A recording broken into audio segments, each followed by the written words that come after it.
අයිබෝන් ඔයාලට සුබ දවසක්. කුසලා සිම්පල් ලයිෆ් මගේ YouTube channel එකෙන් ඔයාලට අද මම ටිකක් වෙනස් විදිහේ කෑමක් තමයි හදන විදිහ කියලා දෙන්නේ කොස් වලින්. ඉතින් මේ විදිහට අලබැදුම හදනවා. ඉතින් අලබැදුමක් වගේ හදා ගන්න පුළුවන් කොස් බැදුමක්. ඉතින් අලවලටත් වඩා රසයි. මම අලබැදුම් කිහිපයක් කළා වීඩියෝ වලින් වෙනස් විදිහේ අලබැදුම්. ඉතින් ඔයාලට ඒවත් බලන්න පුළුවන්.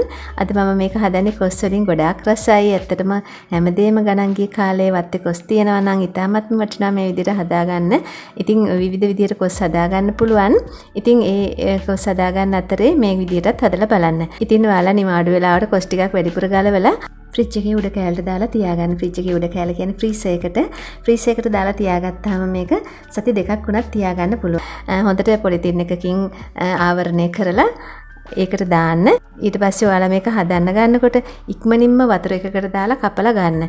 ඊට පස්සේ ඉක්මනින්ම හදන්න. වැඩි වෙලා තියන්න එපා එළියේ. එතකොට කොස් මදුළු සවුත් වෙනවා. ඉතින් ඒ අමතර දෙයක් මම කිව්වේ. ඉතින් මමත් මේ විදිහට නිවාඩු වෙලාවේ කොස් ටිකක් ගලවලා තියලා ෆ්‍රිජ් එකේ දාලා තමයි අරගෙන ආවේ. බිස්කට් වගේ වෙලා තියෙන්නේ. මේක වතුර එකකට දා ගන්නවා මම. වතුර එකට දාලා ඒ වෙලෙම තමයි කපන්නේ. වතුර එකට දාපු ගමන් මේකේ කපා ගන්න පුළුවන්. ඒ කයිය ගතිය නැතු වෙනවා. ඊට පස්සේ මම කැපුවේ මේ විදිහට ටිකක් ලොකුවට අල කෑලි වගේ හිටින්න.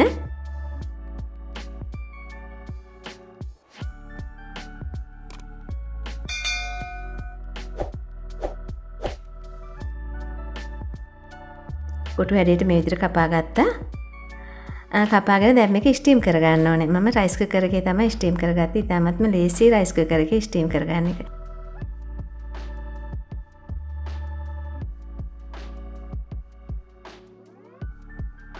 ඉතින් ඔයාලට ඉන්දියාප්ප තම්බන ලිපේ තියෙන ස්ටීමරේ වුණත් මේක කරගන්න පුළුවන්. මේ විදිහට දාලා මම රයිස් කුකර් එකේ දාගත්තා. ඊට පස්සේ ලුණු චුට්ටක් අත ගා ගන්න ඕනේ. මට ඒක අමතක වුණා. ලුණු චුට්ටක් මේ විදිහට අත ගා ගන්න. මොකද දිය රසෙයි නැත්තම්. ඊට පස්සේ තම්බ ගන්න. ඇත්තට මම මේ කොස් බැදුම හදා ගන්න අවශ්‍ය ද්‍රව්‍ය ටික තමයි ලැහැත්ති කරගත්තේ. ඉතින් මෙතන තියෙනවා කරපිංචා. මම කොටස් දෙකකට අරන් තියෙනවා. හීනියට කපාගත්ත ඒවාත් තියෙනවා. කොළ පිටින් ගත්ත ඒවාත් තියෙනවා. ඊට අමතරව සුදු ලුණු ටිකක් කපා ගත්තා. බික් 3ක් 4ක්.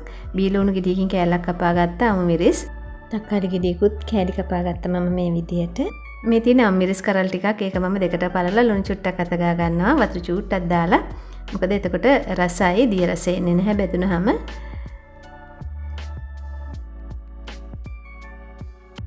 ඉතින් මේකට ඔයාලට බිත්තර මස් මාළු උනත් දාලා මේ බෙදුම හදා ගන්න පුළුවන්. එතකොට තවත් රසයි.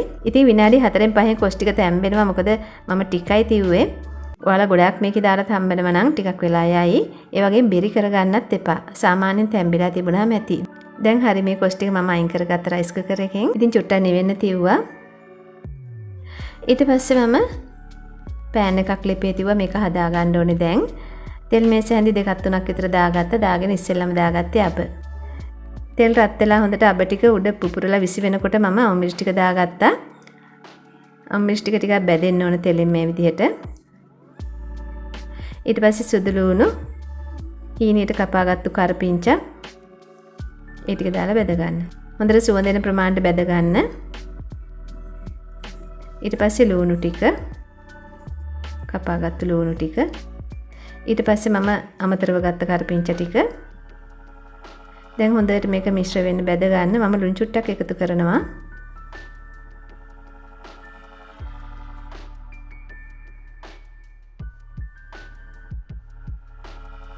ඊට පස්සේ කෑලි මිරිස් මම තේ හැඳි 3ක් විතර එකතු කරනවා. ඒක ඔයාලට සැර ගොඩක් ඕන නම් ගොඩක් දාගන්න නැත්නම් අඩුවෙන් දාගන්න.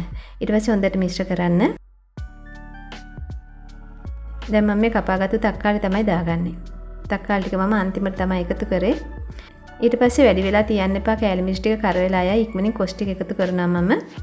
දැන් හොඳට මිශ්‍ර කරගන්න. ගොඩාක් ලේසි මේක හදාගන්න. එච්චර අමාරු දෙයක් නෙමෙයි. කොස් ටික ස්ටීම් කරගත්තම හොඳට මිශ්‍ර කරගන්න.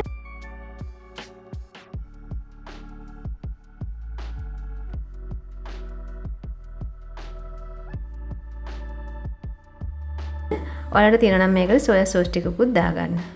මම සෝයා සෝස් ටිකක් තමයි දාගත්තේ.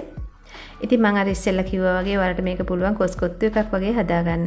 කැරට්, ලීක්ස්, බිත්තර, මස් මාළු, එහෙම නැත්නම් සැමන් ඒ වගේම මේකට තියෙනවා යෝගට් එකක් උනත් දාගන්න පුළුවන්. ගොඩාක් රසයි එතකොට.